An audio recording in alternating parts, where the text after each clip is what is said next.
मूक माटी का स्वाध्याय हम सभी कर रहे हैं। आचार्य विद्यासागर जी द्वारा विरचित। मंगलम भगवान वीरो मंगलम गौतमो गणी मंगलम कुंद कुंदाद्यो जैन धर्मोस्तु मंगलम। नमो हरिहंताणम नमो सेताणम नमो आयर्याणम नमो उवचायाणम नमो लोये सवसाहुणम। पंचपरमेष्ठी भगवान की जय। अगले 45 मिनट के लिए सभी प्रकार के पापों का त्याग करके सभी नववर्ण मुखर मंत्र पढ़ लें।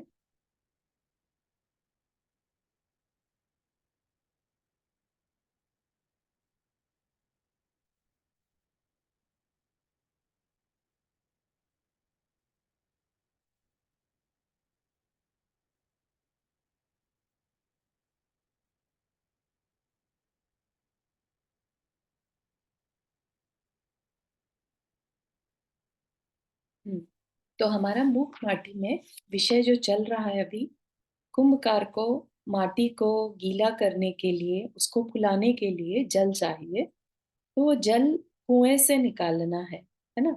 तो हमने देखा था किस अहिंसक तरीके से उसने जल बाल्टी को अंदर डाला। तो जब वो बाल्टी अंदर जाती है एक यान की तरह से, तो एक मछली को उस पर लिखा दिखाई देता है, दया मूलो धम्मो, है ना। और धम्मम शरणम गच्छामि। तो उसको ये एहसास होता है कि क्या पता मेरे लिए ये एक अवसर आ चुका है ना। अब मुझे मुक्त हो जाना चाहिए इस अंधकूप से, है ना। हालांकि मछली के लिए ऐसा सोच पाना भी बड़ी बात है, राइट, क्योंकि उसको कोई संबोधन देने वाला नहीं है, उसको कोई बताने वाला नहीं है कि ये अंधकूप है, इसके बाहर भी दुनिया है, राइट। जिसने कभी बाहर की दुनिया ना देखी हो उसके लिए तो वही दुनिया है। लेकिन फिर भी उसके अंतरंग की एक आवाज जो थी वो कहती थी कि नहीं, इसके बाहर भी कुछ है और मुझे अपने आप को इस अंधकूप से बाहर निकालना है ना।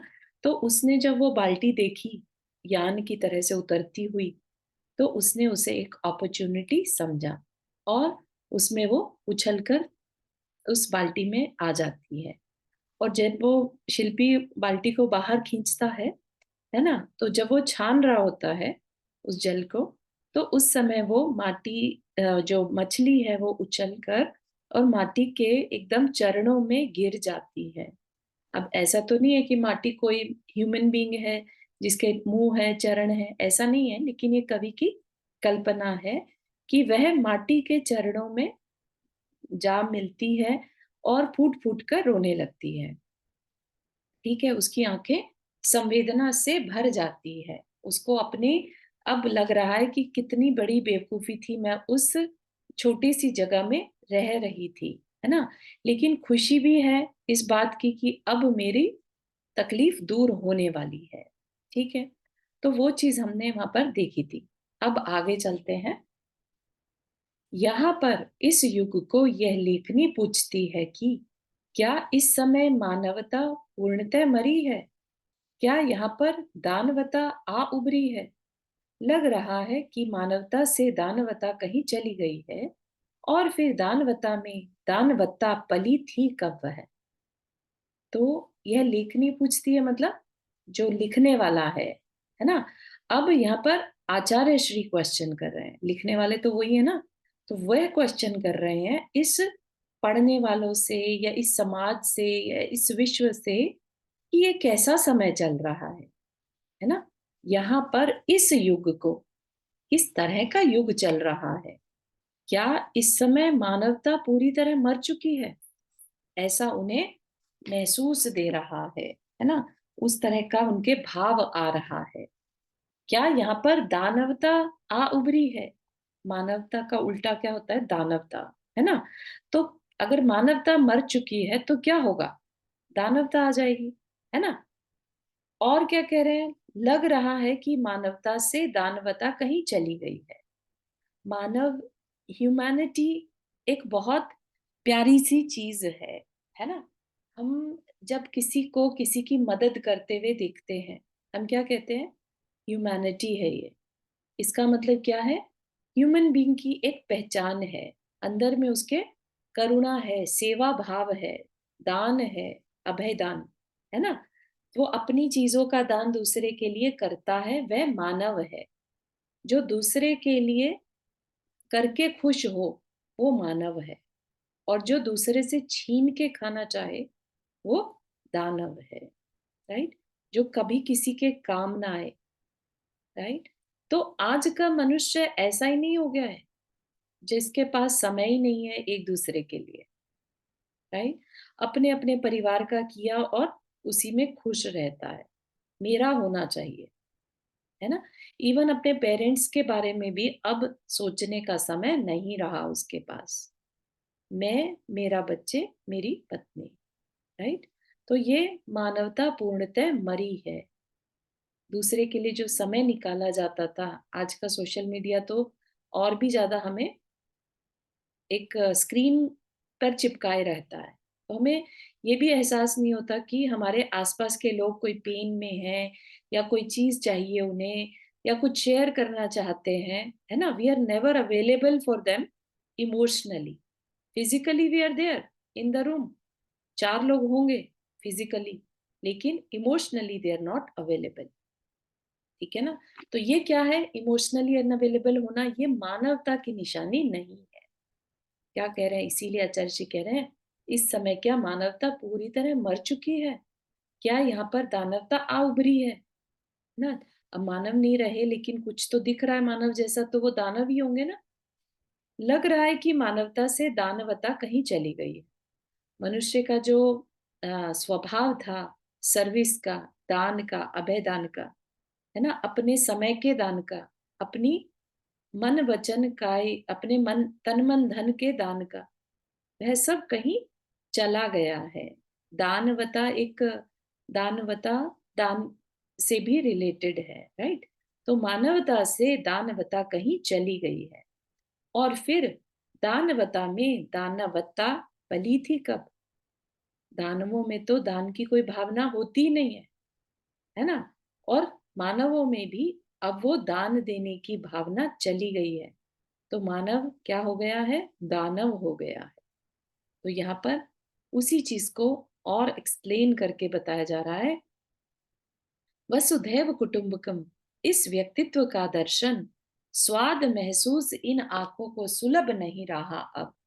यदि वह सुलभ भी है तो भारत में नहीं, महाभारत में देखो। भारत में दर्शन स्वार्थ का होता है।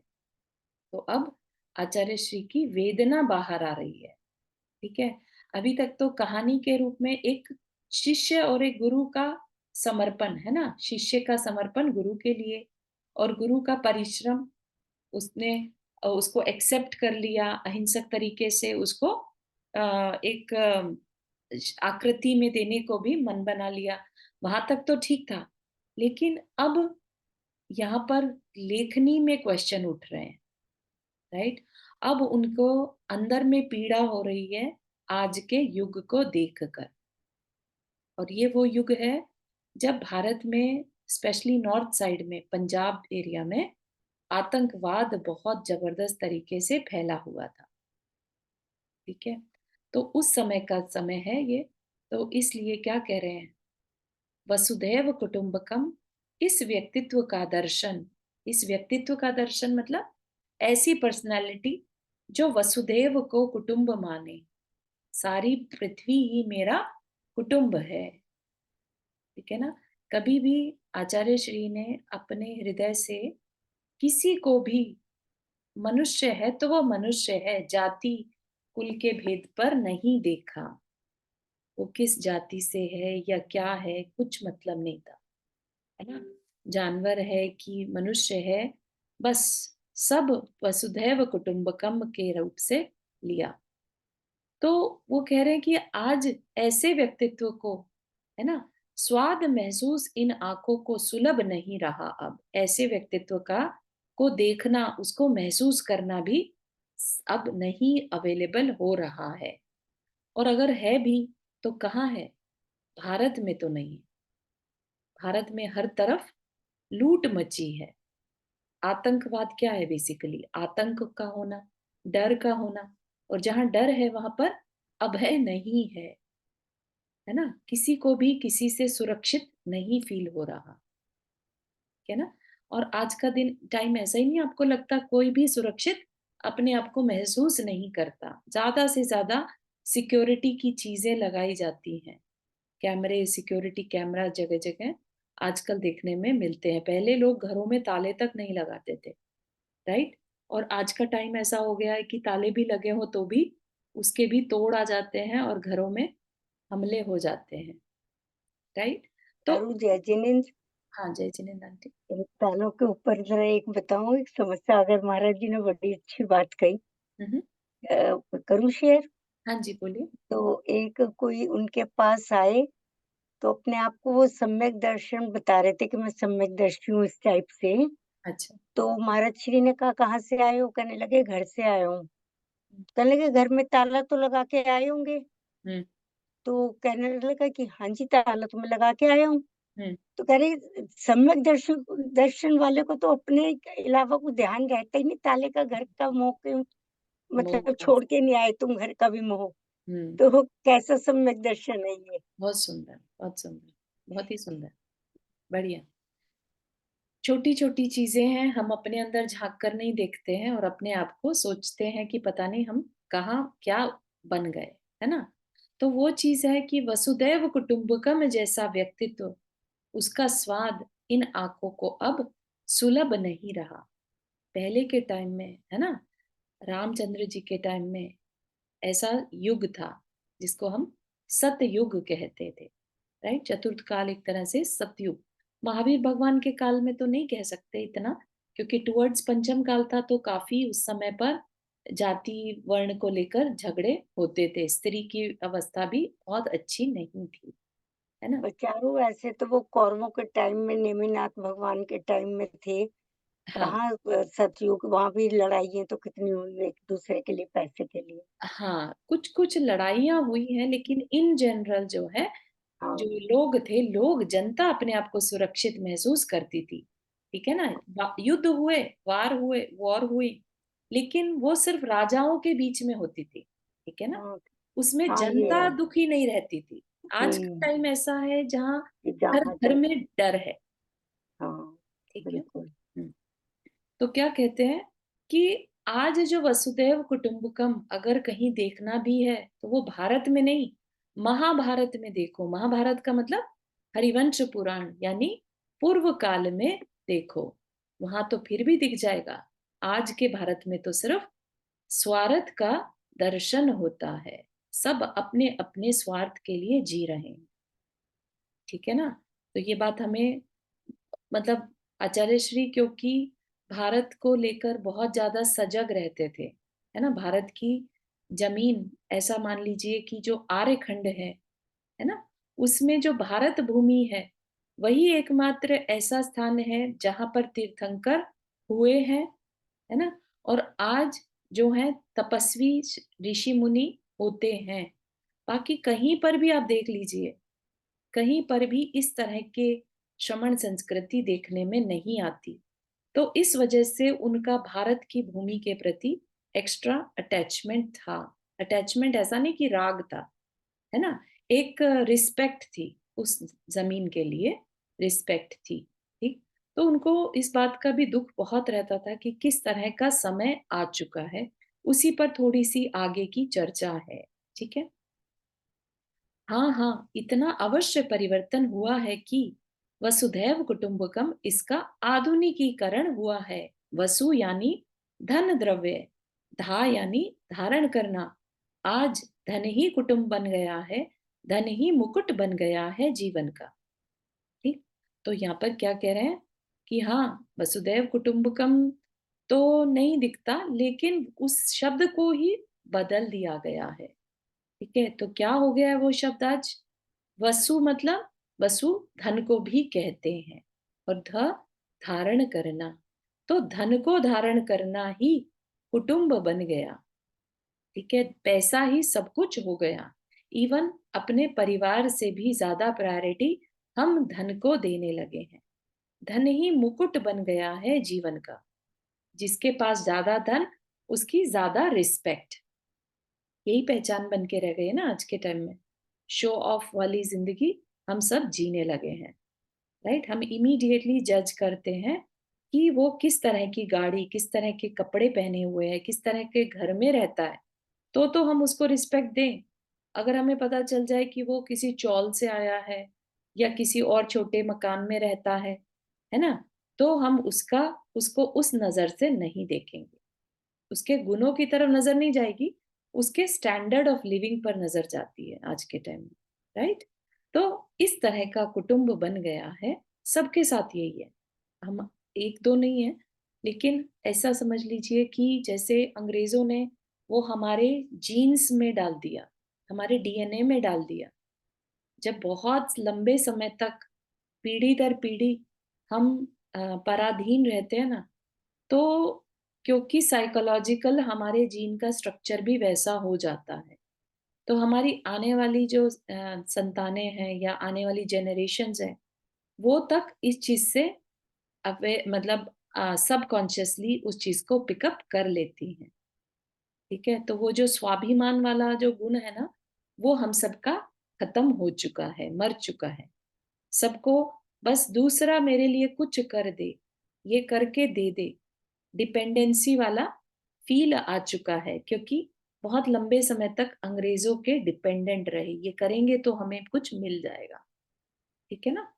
तो ये चीज भी हमें उस समय आचार्य श्री की अवेयरनेस रही है भारत को लेके कि भारत की आज ये अवस्था क्यों हो गई। ठीक है ना। अब मछली कहती है माटी को, कुछ तुम भी कहो माँ, कुछ और खोल दो इसी विषय को माँ। सो मछली की प्रार्थना पर माटी कुछ सार के रूप में कहती है। ठीक है, तो मछली उससे फर्दर पूछती है, तुम कुछ कहो। अभी तो यहाँ तक तो लेखनी जो कवि हैं वो कह रहे हैं, राइट। अब मछली कहती है, तो माटी से वो संबोधन चाह रही है कि इसी विषय को तुम थोड़ा सा और सरल करके बताओ। ठीक। तो मछली की प्रार्थना पर माटी कुछ सार के रूप में कहती है कि सुनो बेटा, यही कलयुग की सही पहचान है, जिसे खरा भी अखरा है सदा, और सतयुग तू उसे मान, बुरा भी बुरा सा लगा है सदा। क्या कह रहे हैं, बहुत सुंदर तरीके से कलयुग और सतयुग की पहचान बता रहे हैं। कलयुग और सतयुग कोई एरा बदल जाने से नहीं हुआ। कलयुग की पहचान क्या है, जिसे खरा भी अखरा है सदा। अखरा, अखरा मतलब तकलीफ देने वाला, और खरा मतलब गुण, अच्छाइयां, अच्छाइयां, है ना। जो अभी हमने देखा था ना कि मानवता कहीं चली गई है इस युग से। ठीक है ना। तो मानवता क्या है, खरापन है। ठीक है, वो अच्छा है, लेकिन आज के टाइम में कोई अच्छा करता हुआ दिखाई देना तो उसे क्रेजी समझा जाता है कि तो पगला पगला गया है ना। क्या अपनी जिंदगी खुद की कुछ नहीं देखता। चारू जी, मराठी में खरा को सच्चा बोलते हैं। हाँ, खरा बिल्कुल सही है। या सच्चा कह लीजिए, या खरा मतलब होता है 100 आने सच टाइप्स, है ना, जो कसौटी पे खरा उतरे, यानी शुद्ध। ठीक है ना। तो शुद्ध क्या है, बेसिकली जो हमारा स्वभाव है। ठीक। तो स्वभाव क्या है हमारा, हमारा स्वभाव तो सेवा करना, दया करना, दान करना, ये हमारा स्वभाव था, क्षमा करना। तो लेकिन अब आज की डेट में खरा भी अखरा है सदा, इसका मतलब आज कलयुग है, जिसमें खराबी अखरे वो कलयुग है, यही उसकी सही पहचान है। और सतयुग तो उसे मान, बुरा भी बुरा सा लगा है सदा। सतयुग में बुरा मतलब खराब लगना, है ना। खराब चीज भी, जिसे बुरा, बुरा मतलब मीठा, मीठा जो होता है ना, शुगर का एक दूसरा नाम बुरा भी होता है, बुरा सा तो अच्छा लगना। तो सतयुग में कोई दंड व्यवस्था बहुत बड़ी नहीं होती थी। अगर गुरु ने किसी शिष्य में कोई कमी निकाली, कोई डांट दिया, या पेरेंट्स ने बच्चे को कुछ डांट दिया, तो उसे बहुत सीरियसली लिया जाता था, है ना। तो बुरा भी, अगर कुछ बुरा हो भी गया तो उसे भी बुरा सा लगा है सदा। सतयुग में पॉजिटिव थिंकिंग थी कि ये मेरे वेलविशर हैं, मेरे लिए कुछ अच्छा ही बताएंगे, तो मुझे बुरा मानने की जरूरत नहीं है। इतनी बड़ी विशाल दृष्टि हुआ करती थी, वो आज के टाइम में नहीं देखने में आती। ठीक है, बात समझ में आ रही है? पुनः बीच में ही निवेदन करती है मछली कि विषय गहन होता जा रहा है, जरा सरल करो ना। सो माँ कहती है, समझने का प्रयास करो बेटा। सतु सतयुग हो या कलयुग, बाहरी नहीं भीतरी घटना है वह। सत्य की खोज में लगी दृष्टि ही सतयुग है बेटा, और असत विषयों में डूबी आपाद कंठ सत्य को असत मानने वाली दृष्टि स्वयं कलयुग है बेटा। तो यहाँ पर मछली अब उस चीज को, कलयुग और सतयुग की बात जो कवि ने छेड़ी, उसकी लेखनी ने छेड़ी थी, अब उसको एक्सप्लेन कर रहे हैं कि कैसा समय आ गया ये, है ना। तो माँ कहती है कि समझने का प्रयास करो, ट्राई करो समझने का, कि सतयुग हो या कलयुग, ऐसा कुछ नहीं है कि ये समय की खराबी है, ऐसा नहीं है कि पंचम काल में धर्म नष्ट हो गया, है ना। धर्म करने वाले इस पंचम काल में भी अपना कल्याण कर जाएंगे, करने वाले जैसे हमारे आचार्य श्री इस पंचम काल में ही, कली काल में ही हुए, लेकिन फिर भी अपना कल्याण कर गए। ठीक है ना। तो सतयुग हो या कलयुग, बाहरी नहीं भीतरी घटना है वह। तो बाहर की किसी भी वातावरण से प्रभावित ना होके अंदर में हमारी दृष्टि किधर है, वो डिसाइड करेगी कि हम सतयुग में हैं या कलयुग में। ठीक है। तो अम, आज के साधु के को हम दुखी नहीं कह सकते, हालांकि हर तरफ दुख ही दुख दिखाई दे रहा है, लेकिन साधु कभी भी दुखी नहीं कहलाता। साधु अपने में मगन रहता है, चार चीजें हैं उसके पास, उसमें भी खुश रहता है, उसके पास अपरिग्रह है। परिग्रही ही दुखी है ना। तो चाहे वो पास्ट में हो, साधु पहले भी सुखी रहता था और आज भी सुखी है। परिग्रह करने वाला पहले भी दुखी रहता था और आज भी दुखी है। ठीक है ना। तो इसलिए कह रहे हैं सतयुग हो या कलयुग, ये बाहरी घटना नहीं भीतरी घटना है। सत्य की खोज में लगी दृष्टि ही सतयुग है बेटा। सत्य की खोज क्या है? सत्य की खोज यानी जो द्रव्य है, द्रव्य जिसकी की सत्ता है, हमेशा शाश्वत की खोज में लगी दृष्टि ही सतयुग है बेटा। जो भी, जिसकी भी दृष्टि सत्य की खोज में लगी है, सत्य को आप सत्य भी कह सकते हैं, सत्य को आप सत्ता जिसकी है यानी द्रव्य, जीव द्रव्य है, या प्रभु की खोज, है ना। बहुत सारे मीनिंग यहाँ पर, उस सत्य की खोज में लगी दृष्टि ही सतयुग है। अब जो चाहे लगाना, चाहे लगा सकते हैं। समीचीन, सही की खोज, है ना, जो सही है, अच्छा है, उसकी खोज में लगी दृष्टि ही सतयुग है। जिसकी दृष्टि हमेशा सही चीजों पे, क्वालिटीज पर रहती है, उसको कभी कुछ खराब लगता ही नहीं, तो उसके लिए कभी कलयुग है ही नहीं। ठीक है ना। तो दृष्टि किधर है उस पर डिपेंड करता है कि ये कैसा समय चल रहा है।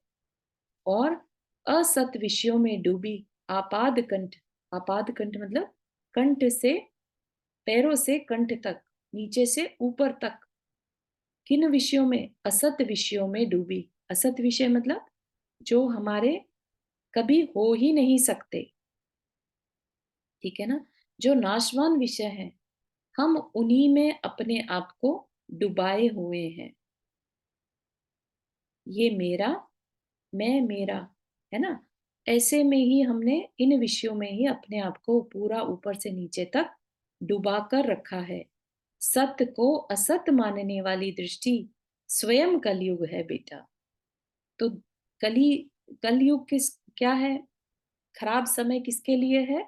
जिसकी की दृष्टि में, है ना, जिसकी की दृष्टि में सत्य नहीं बल्कि असत हो, जो शाश्वत को ना देखकर पर्याय दृष्टि रखे, है ना, जो बस टेम्परेरी पर नजर रखे, जो मेरे पास मेरा परिवार है, ये बना रहना चाहिए, मेरा शरीर है ये बना रहना चाहिए, ये मेरा घर गाड़ी ये बनी रहनी चाहिए, है ना। तो जिसकी ऐसी दृष्टि है वह कली काल में है। और जो आज भी वसुदैव कुटुंबकम वाली दृष्टि रखे, जिसकी की सत की खोज वाली दृष्टि है, तो वह आज भी सतयुग में है। बात समझ में आ रही है? ये दृष्टि का खेल, कलयुग और सतयुग ऐसा सच कुछ नहीं है, है ना? जैसा कि अभी अ, बताया, रुक्मिणी आंटी ने ज़िक्र किया, राइट? कि पहले नेमिनाथ भगवान के काल में भी युद्ध हुए, है ना? तो युद्ध होना कोई सतयुग की घटना तो है नहीं, है ना? तो उस समय पर वह जो एक घटना थी, वह भी उस घटना में जो मरे होंगे, जिन-जिन के घर उजड़े होंगे, उनके लिए वही कलियुग हो गया। कली युग, कली मतलब काला, काल वाला युग, ठीक है ना? जो दुख वाला युग है, वह कभी भी हो सकता है, ये कहना चाह रहे हैं।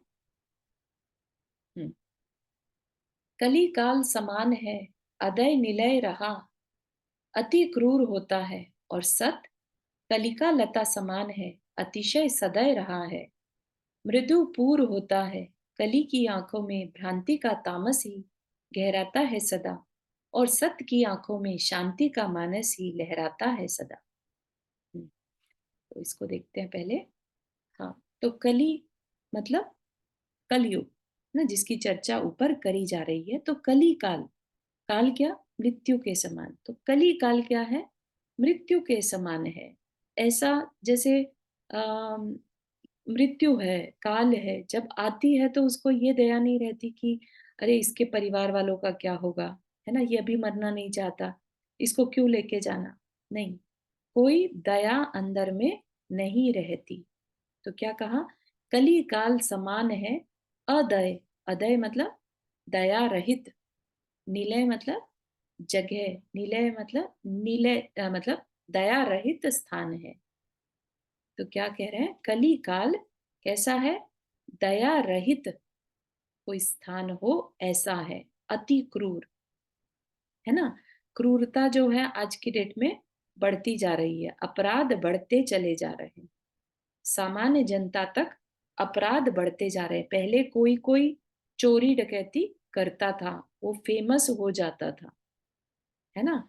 लेकिन आज की डेट में हर तरह से नए नए तरीकों से चोरियां डकैतियां की जा रही हैं, रूप बदलते जा रहे हैं, है ना? आज के आप पॉलिटिक्स में देख सकते हैं कैसी कैसे मूवीज भी बनती हैं, किस तरह के साइक किलर्स रहते हैं, है ना? सीरियल किलर्स रहते हैं।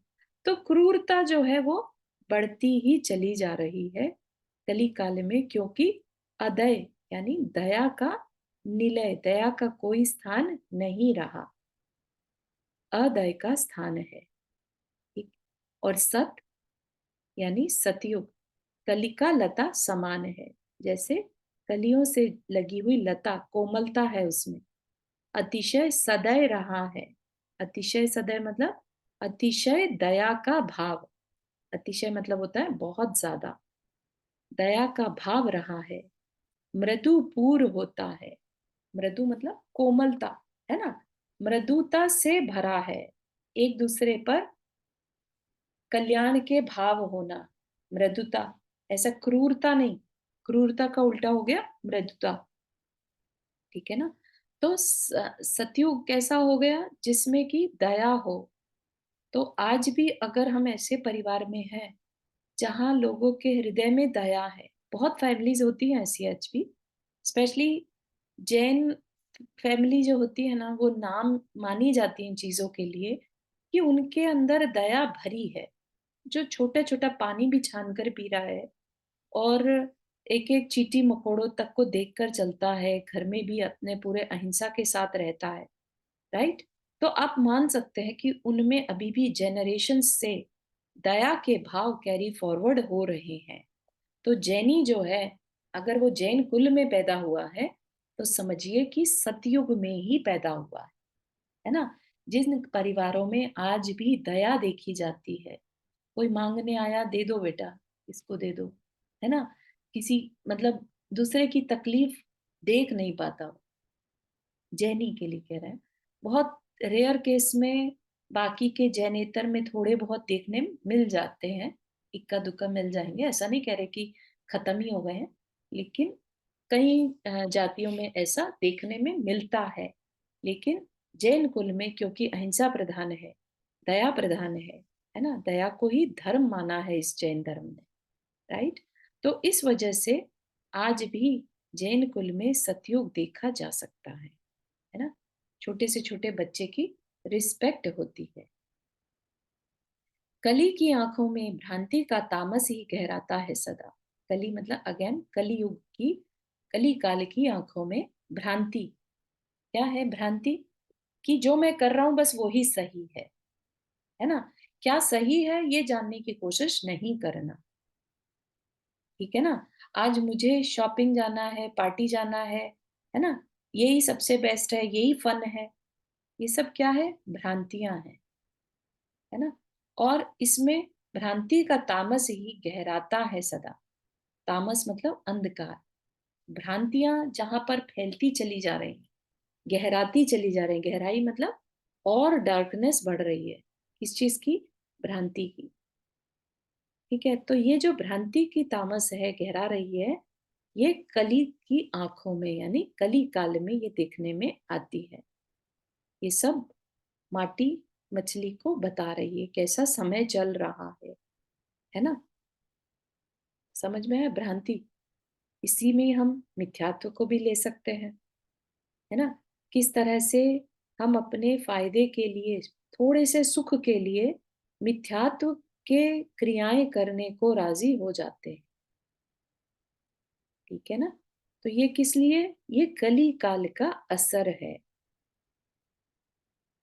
पहले के टाइम में, है ना, कि नहीं, हमारे ऐसे ऐसे आचार्य हुए हैं जिन्होंने धर्म की रक्षा के लिए अपने प्राण छोड़ दिए। आज के टाइम में ऐसे लोग दिखाई देते हैं क्या? कहीं पर सुनने में आता हो ऐसा कि फलाने ने अपने प्राण त्याग दिए धर्म की रक्षा के लिए? नहीं। क्योंकि आज का मनुष्य क्या है? भ्रांति में ज्यादा उलझा है। उसे तो धर्म की बात भी इंटरेस्टिंग नहीं लगती। ऐसा लगता है जैसे ये तो मेरे मतलब की चीज नहीं है, इसमें कोई मजा नहीं, है ना। तो बहुत ही रेयर केसेस में सच को जानने की इच्छा अंदर से होती है। बहुत पवित्र आत्माएं होती हैं वो, जिनको कि अंदर से सच क्या है ये जानो, है ना। जो आज वैराग्य के मार्ग पर आगे बढ़ जाते हैं, उनके अंदर ये उत्कंठा, तीव्रता, क्यूरोसिटी होती है कि ये रियलिटी क्या है ना। जो मुझे अपनी आंखों से दिख रहा है ये रियलिटी है, या जो मेरी अंतरंग की आंखें मुझे दिखा रही हैं वो रियलिटी है ना। तो इस क्वेश्चन के साथ उसकी यात्रा शुरू होती है। लेकिन कली काल की आंखों में भ्रांति का तामस ही गहराता है सदा, और सत की आंखों में शांति का मानस ही लहराता है सदा। मन में शांति जहां हो वो क्या है? सतयुग है, ठीक है ना। तो पहचाने बताई जा रही हैं। हम ये ना समझे कि आज हम कलयुग की उपाधि देकर और कहें कि अरे हम क्या करें, आज का टाइम ही ऐसा है। इस बात का खुलासा किया जा रहा है यहाँ पर कि टाइम को दोष मत दो। अरे क्या करें, पंचम काल है यहाँ पर, हर सबको यही तो कर रहे हैं, हमने कर दिया तो क्या बुरा किया। इस तरह से हम अपने आप को भुलावे में नहीं रख सकते। उसी चीज को यहाँ पर क्लियर किया कि ये भीतरी घटना है, बाहर की नहीं, भीतरी घटना है। ठीक है, तो हम अपने अंदर देखें कि हम कैसे माहौल में रह रहे हैं, हमारी दृष्टि किधर है, हमारे मन में शांति है कि नहीं। अगर शांति है, हाव हाव नहीं लगी है, मुझे और मिल जाए, मुझे और मिल जाए, है ना। हमने इनफ कमा लिया, अपने रिटायरमेंट के लिए इनफ कर लिया, अपने बच्चों को इनफ पढ़ा दिया, सब कर दिया, तब भी अगर हम अपने अंदर शांति को महसूस ना करें, तो हम कह सकते हैं हम अभी सतयुग में नहीं है ना। तो हम अपने इन्वायरमेंट को चेंज कर कर अपने आप को सतयुग में लेकर आए। तो एफर्ट्स लगाने की बात करी जा रही है यहाँ पर। काल को दोष देकर बैठने को नहीं कहा जा रहा, ठीक है। हम्म। एक की दृष्टि व्यष्टि की ओर भाग रही है। एक की दृष्टि समष्टि की ओर जाग रही है। एक की सृष्टि चला चपला है, एक की सृष्टि कला अचला है। तो क्या कह रहे हैं?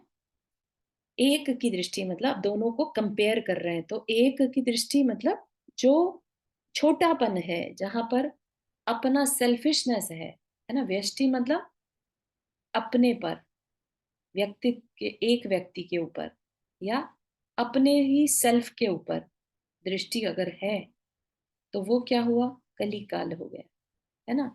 और जहां दृष्टि समष्टि यानी समग्र के लिए, सबको साथ में लेकर चलना, है ना, सबके कल्याण की सोचना, ठीक है ना।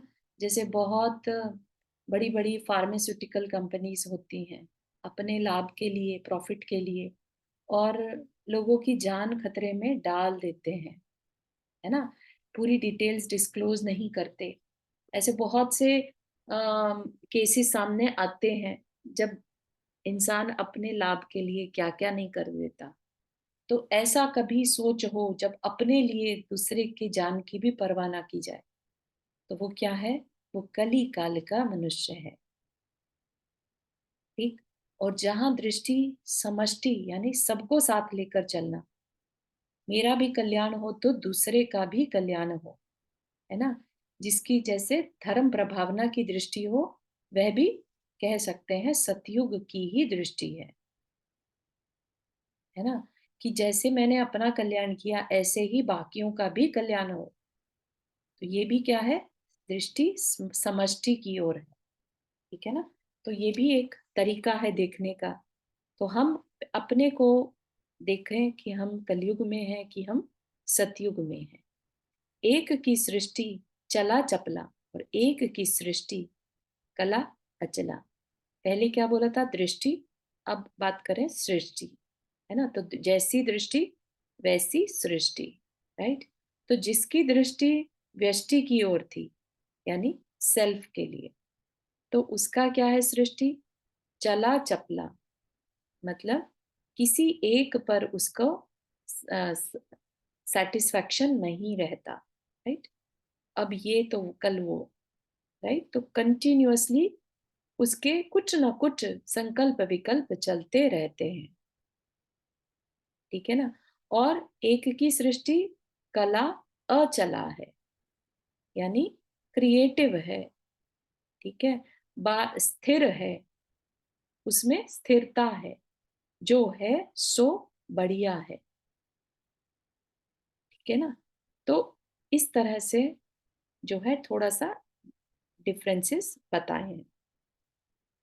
एक का जीवन मृतक सा लगता है, कांति मुक्त शव है। एक का जीवन अमृत सा लगता है, कांति युक्त शिव है। शव में आग लगाना होगा और शिव में राग जगाना होगा। समझी बात बेटा? ये बात तो काफी अच्छे से समझ में आ रही होगी। एक का जीवन मृतक सा लगता है ना। ये बात आचार्य श्री ने पहले भी कही है। जब हम विषयों में हैं, तो हम एक अजीब की तरह से जीवन को जी रहे होते हैं, मरे के समान, है ना। तो जो कली काल का मनुष्य है, जो सिर्फ अपने लिए जी रहा है, वो मरे के समान है। जिसके अंदर दया करुणा नहीं है ना, उसका जीवन यहाँ पर कैसा बताया है? मरे के समान है।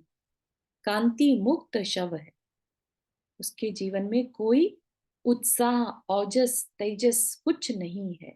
मरे हुए शव के समान है, बस जी रहा है, उसमें कहीं जीवन नहीं है, ठीक है। और एक का जीवन अमृत सा लगता है, कांति युक्त शिव है।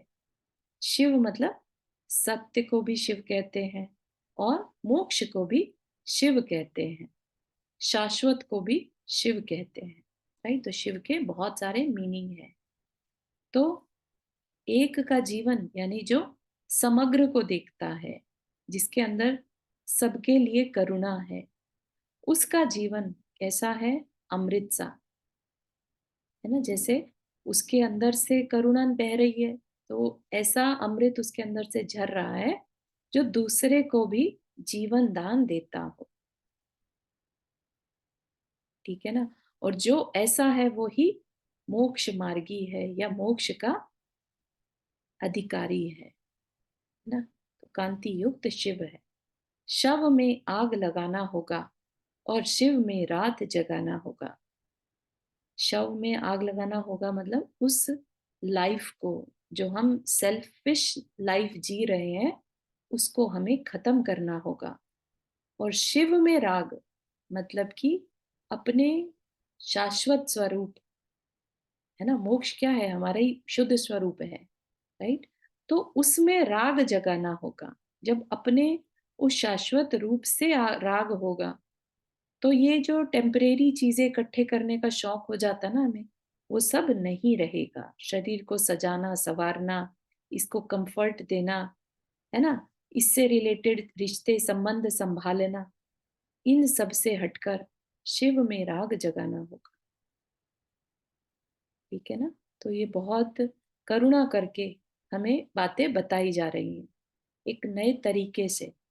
हालांकि ये सारी बातें यही शास्त्रों में भी लिखी हैं, लेकिन एक मॉडर्न कवि की दृष्टि से अगर यही बात कही जाए तो कैसे कह सकते हैं। ठीक है ना।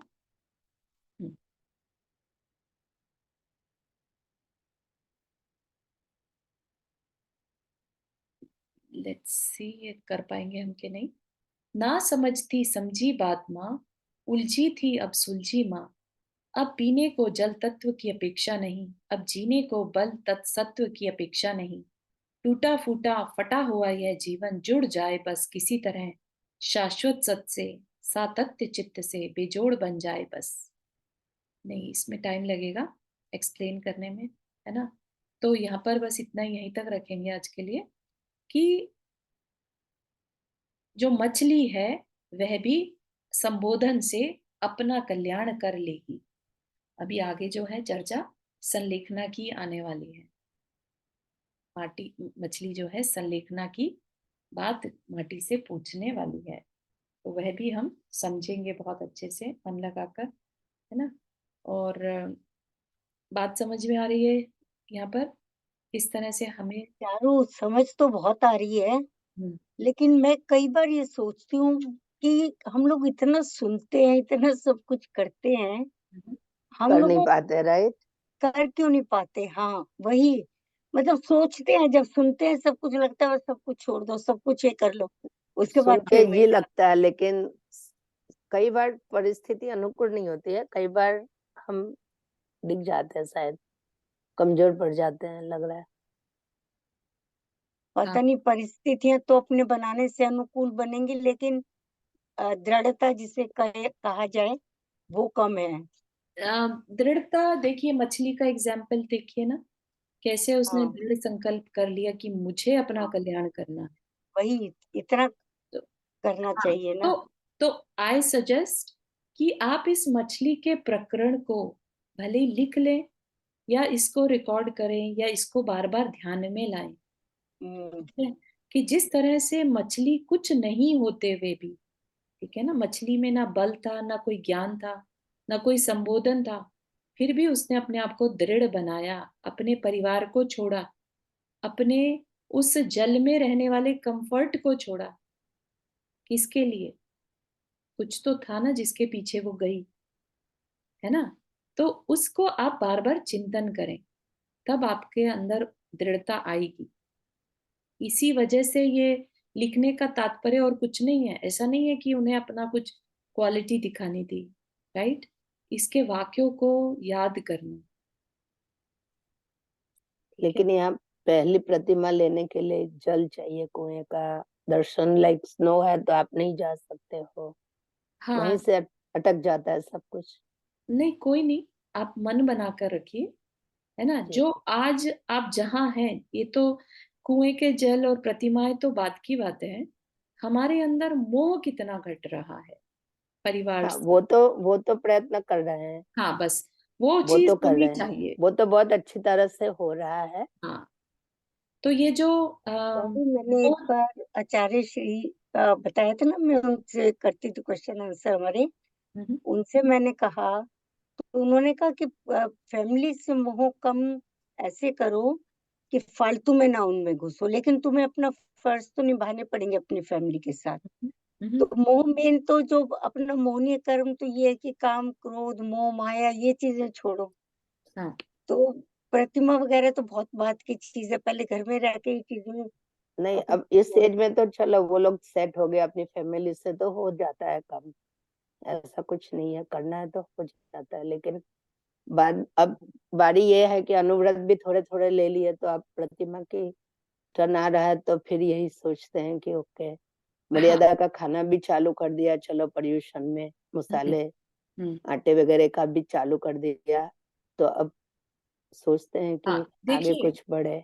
हाँ वो ठीक है वर्षा जी, लेकिन यहाँ जी पर मेन है अंतरंग हमारा परिग्रह कितना छूट रहा है, हमारी जी, पहचान हम किसे देख रहे हैं। सच्ची ठीक बात। है, अपनी द्रव्य दृष्टि हमारी कितनी देर तक रहती है। जब हम परिवार से भी कांटेक्ट करते हैं, उनसे इंटरेक्ट करते हैं, तो हम ये देखें कि हमारे अंदर क्या चल रहा है।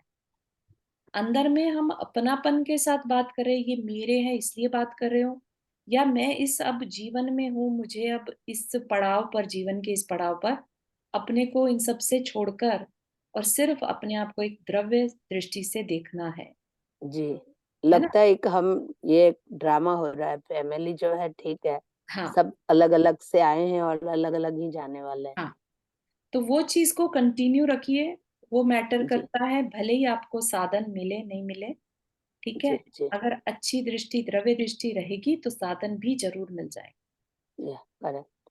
ठीक है, वही भावना लेके चल रहे हैं कि आगे हो जाएगा कुछ भी हाँ इसका। बिल्कुल बिल्कुल, होएगा ही होएगा, अगर आप द्रव्य दृष्टि रखे हुए हैं तो। हाँ, ठीक है, और वहां शिफ्ट हो जाए तब तो बात ही अलग है कुछ। वो भी सोने सब हो पे जाएगा ना, सुहागा। द्रव्य दृष्टि में बहुत पावर है एक्चुअली। जी तो जी जी, और कुछ मत करिए, अभी विकल्प मत कीजिए कि नहीं हो रहा है, नहीं नहीं हो नहीं नहीं, विकल्प तो नहीं कर रहे हैं। रहा है। हाँ, द्रव्य दृष्टि रखिए बस। हाँ बिल्कुल साहब जी, बिल्कुल सही कह रहे हैं। अंतरंग भाव अगर निर्मल बनते हैं तो क्रियाएं अपने आप ही उस रूप हो जाती है। लेकिन अपन क्या होता है कि उल्टा चलते हैं, क्रियाओं पे ज्यादा जोर देते हैं ताकि वो अंतरंग भाव ठीक हो जाए। हाँ वो भी होता है लेकिन उसका फर्क तो पड़ता है, लेकिन पहले अंतरंग भाव को अगर निर्मल बनाने की कोशिश करेंगे तो बाहर की क्रियाएं सब स्वतः ही उस तरह की उसी अनुरूप होगी। हाँ, बिल्कुल सही है, बिल्कुल सही है। चलिए, यहीं तक रखते हैं। जिनवानी स्तुति। जावाणी के ज्ञान से सूझे लोकालोक, सो वाणी मस्तक धरो सदा देतु बूदो। हे जिनवाणी भारती तो ही जपो दिन रैन, जो तेरा शरण आ गए सो पावे सुख चैन। नौ वर्णम करना।